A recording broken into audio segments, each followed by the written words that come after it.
Devo, hey Devo Academy, back here with another crazy reaction video. And if you're new to the channel and you like videos like this, you'll like this one. And subscribe to my channel and comment what you like about this video. Without further ado, let's get into the video. So we're here, we're obviously going to place you under arrest. There's a warrant for your arrest. We're going to take you to the jail. I told your mom that she can contact a bondsman.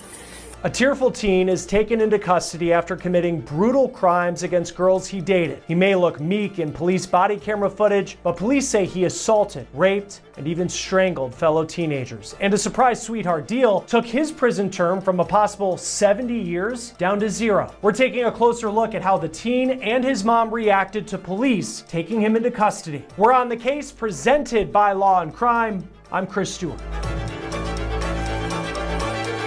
Crazy. How did you do that? Like, what grade he in? He looked 17, 16. But that's crazy he did that to them girls. Like, what? Hey, before we get into this episode of On the Case, I want to talk about our partner and sponsor, Upside. This is a free app that gives you cash back when you buy daily essentials like gas and groceries.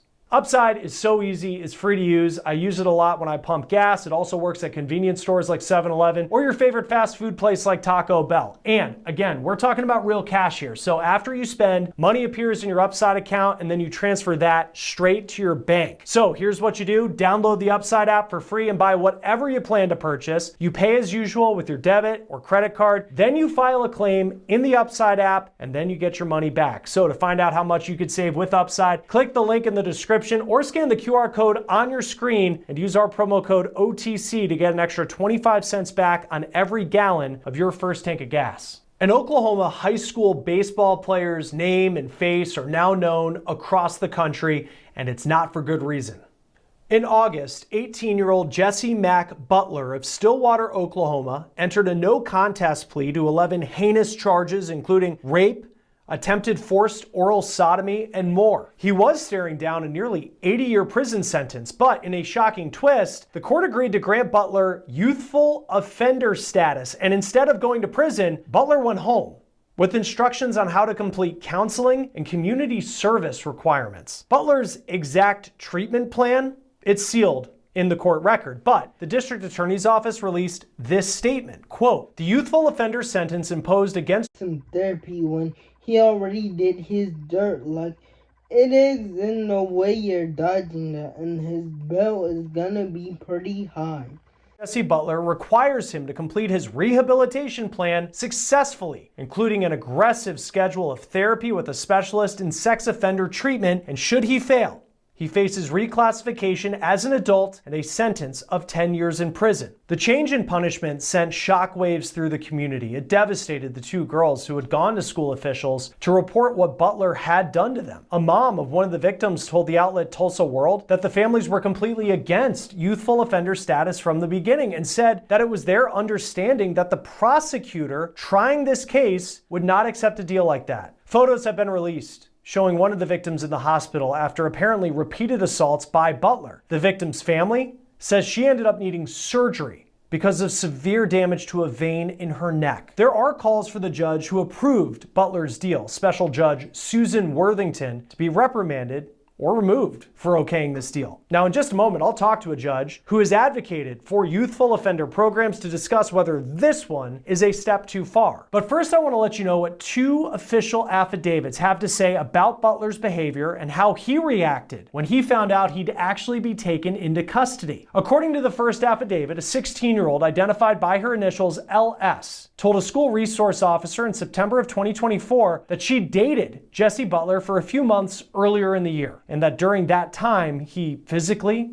and sexually assaulted her multiple times, including trying to rape her inside his car outside an ice cream shop the previous February. The affidavit reads, quote, "LS reported she yelled and told him no repeatedly and tried to push him off of her, but was unable to overpower him. LS reported Butler told her he was sorry for what he had to do, but he had to do it." LS recalled hyperventilating because Butler...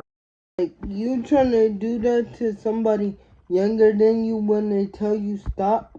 Like, that's crazy. And no telling us what he did to them. Like, this whole situation is just crazy. Just outrageously crazy. And, like, intended to have sexual intercourse with her, and she did not want to. According to LS, a woman must have heard her screaming because she walked up to the car and interrupted them. LS told police that Butler told her that if the police came, they would both be in trouble. He reportedly took her back to his home where her car was parked and tried to rape her again. The affidavit reads, quote, LS told Butler she needed to get home, but Butler pulled her on top of him and told her, "You're not going until I'm finished." She said she was able to get away and go home, but this wasn't the only time that an adult may have witnessed Butler trying to assault LS. The teen says that she was at the Butler home in their movie room when Butler took his clothes off and tried to have sex with her. She says Butler's mom came to the door asking if everything was okay, but the affidavit doesn't say anything else about her reaction to what she might have seen or heard. In late February of 2024, Butler reportedly strangled her because she refused to have sex with him. The affidavit says, quote, LS reported she was hyperventilating and then recalled her vision being blurry and she was dizzy. She reported her head immediately hurt and she was confused about what had occurred. She was scared of Butler, but when she regained consciousness, Butler was laughing at her. Following this incident, LS reported she had a handprint and an injury on her neck. Butler and LS apparently broke up in March 2024, and he started dating a girl identified as KS, and his disturbing and aggressive behavior allegedly continued. A second affidavit details the assaults KS says she suffered during the relationship. Quote, KS reported Butler had left bruises on her hips from squeezing her so tightly.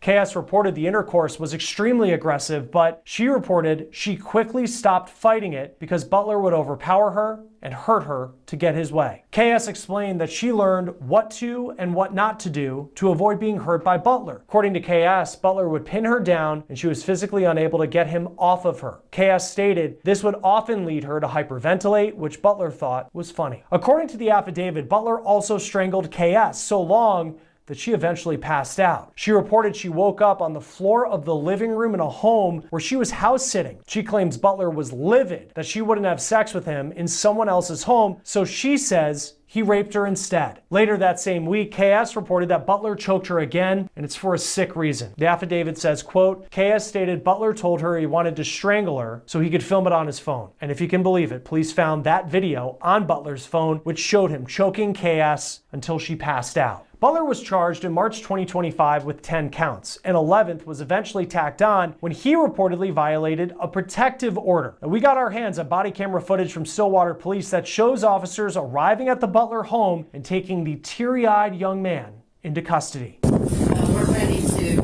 obviously tell our story too. Yeah. If you didn't know, Clio is a cash advance app where you can get up to $250. And I already know what you're thinking. What about my credit? Well, Jess, it's Mom. Open the door.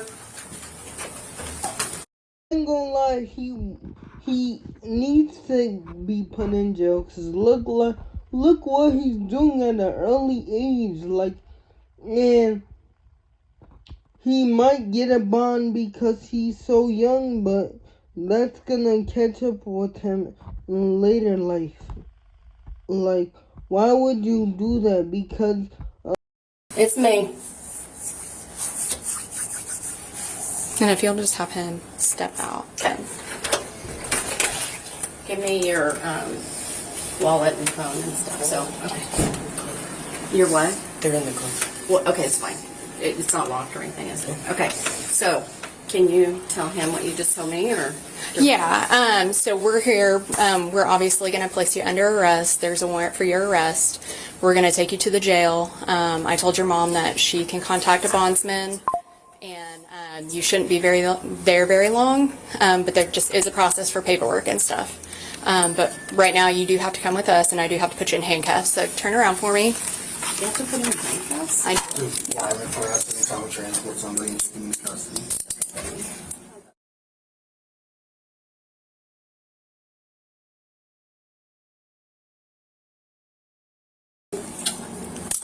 You know we're going to win this. It's okay. Yeah. I'll get you out. For me? Alright, stay silent. Rick knows about this. Candy's on this. Dad's on his way. We're coming to get you, okay? Stay strong, okay? Say your prayers. Okay, so he's going to go right to the city of Stillwater jail, and if you'll just contact her, then she does this all the time. She knows what to do. Yep. Make sure Okay. she knows Stillwater Police Department, not a county. Stillwater Police Department. We're the ones On that- Lewis. Yeah. Yeah. Let them know that perfect. we're the ones that picked him up. And They when don't- you say we are the ones. Stillwater PD. Stillwater PD. Yeah. Okay. That way they don't think he went like straight over and he's over at the county. Awful experience for the child. Are you going to pass the people? Yeah. Make that chart.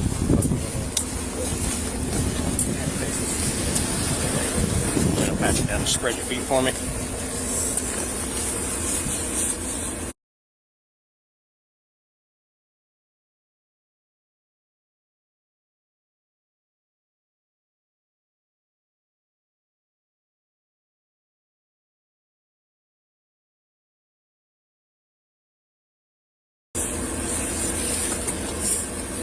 Nothing on their side. That's Jess. See you in a bit. Butler was released on a $25,000 bond. When he entered his no contest plea over the summer, the mom of LS shared her victim impact statement online, and it says in part, quote, "I've had to carry this weight while going to school, trying to act like I'm okay. I've woken up from nightmares that make me feel like I'm being attacked all over again. I've had to explain bruises, explain silence, explain why I started isolating from people who loved me. You didn't just strangle me with your hand." I was saying, if they let him out with no bond, I feel like he won't actually learn his lesson, because he did do a lot, and it's not okay. I don't know why his mother would say, oh, it's okay. Like, that's not okay. But yeah, that's really not okay. If you got some value from this channel or this video, please subscribe to my new channel. I would love for you to go on a journey with me. And comment what you think about this video.